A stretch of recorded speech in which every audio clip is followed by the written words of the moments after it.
法令上の制限、都市計画法、問11。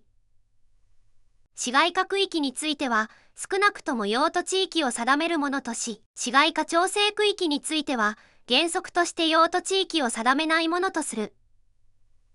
丸でしょうか×でしょうか。答えは、丸です。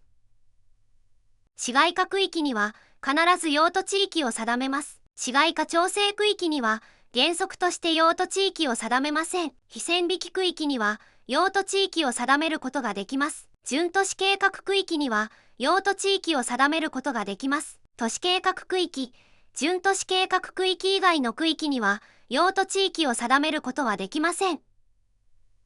チャンネル登録、お願いします。どうぞ、繰り返しご利用くださいませ。皆さんの合格を心から願っております。